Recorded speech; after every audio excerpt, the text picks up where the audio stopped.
Hi, I'm John Gazer in the Department of Family Medicine. Today we're going to be talking about the lower extremity exam.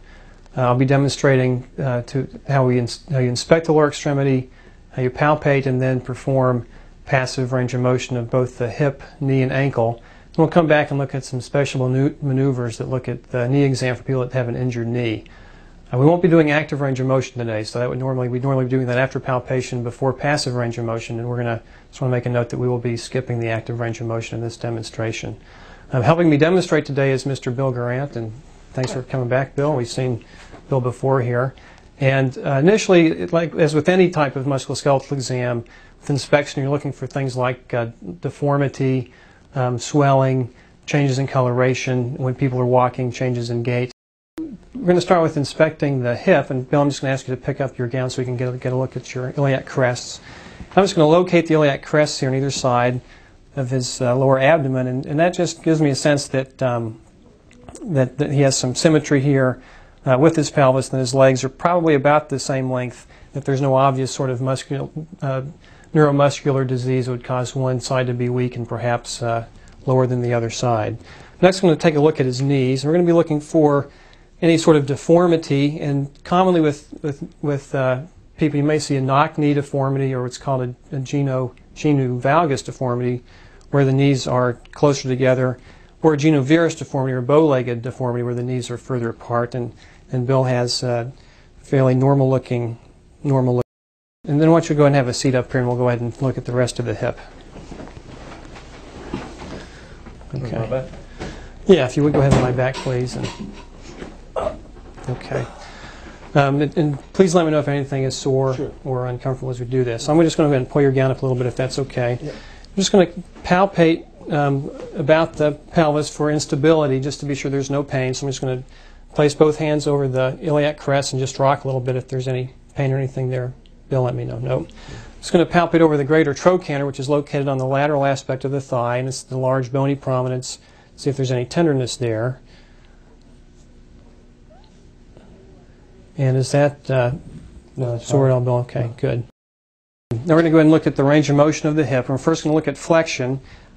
I'm going to flex your hip up and then bend your knee, and we're going to try to flex this as far up in the abdomen as you can. And you should normally get about 130 degrees of flexion here at the hip.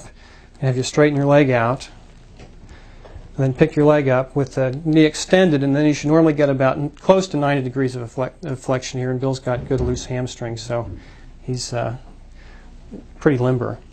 Now we're going to go ahead and check for internal and external rotation. So I'm going to bend your hip and bend your knee to about 90 degrees. I'm going to internally rotate the leg, and sort of paradoxically, when you internally rotate the leg, the foot goes to the outside. And when I externally rotate the hip, the foot's going to go to the inside.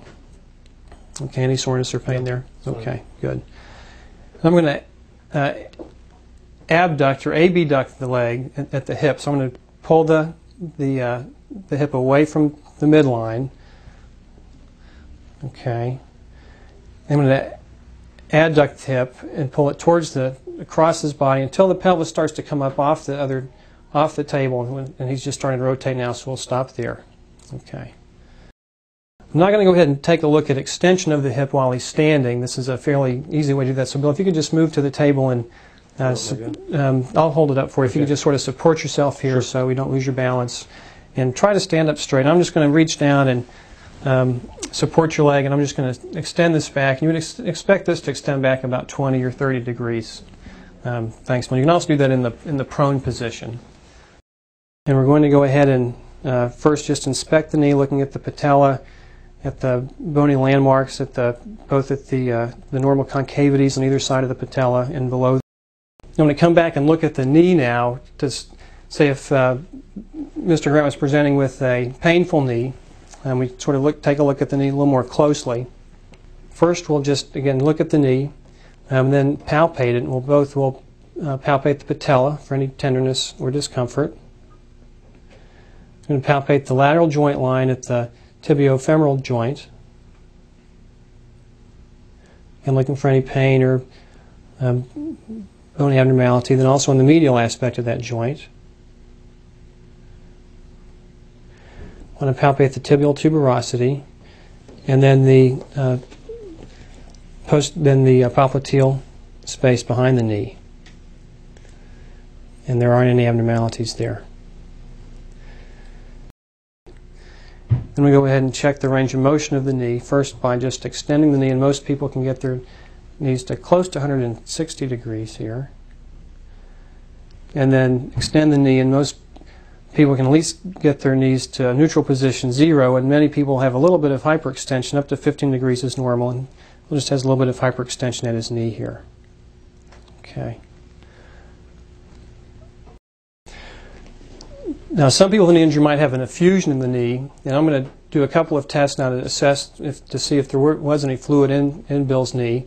I'm going to put one hand over the suprapatellar pouch, and because the knee joint space actually extends up above the patella into the distal leg, and that's called the suprapatellar pouch. And this test is called ballottement. I'm just going to tap on his kneecap or his patella to see if I can drive it back into his femoral condyles. And really, there's really not much give there. And when I let go, if there were an effusion, you'd feel a little bit of a bounce coming back, and there's not, so he doesn't really have any effusion. The other test for effusion is called the bulge sign. And the way you do that is you stroke the medial aspect of the knee between the patella and the femoral condyle, and you try to push the fluid up into the suprapatellar pouch. So I'm just going to firmly push a few times to try to milk any fluid that might be present from the medial aspect of the knee up into the suprapatellar pouch. And I'm just going to take my other hand and push on the lateral aspect of the knee between the patella and the femoral condyle, or the epicondyle, and just see if there's a bulge on the other side, on the medial aspect of the knee. And there's not. So he doesn't have any fluid in his knee.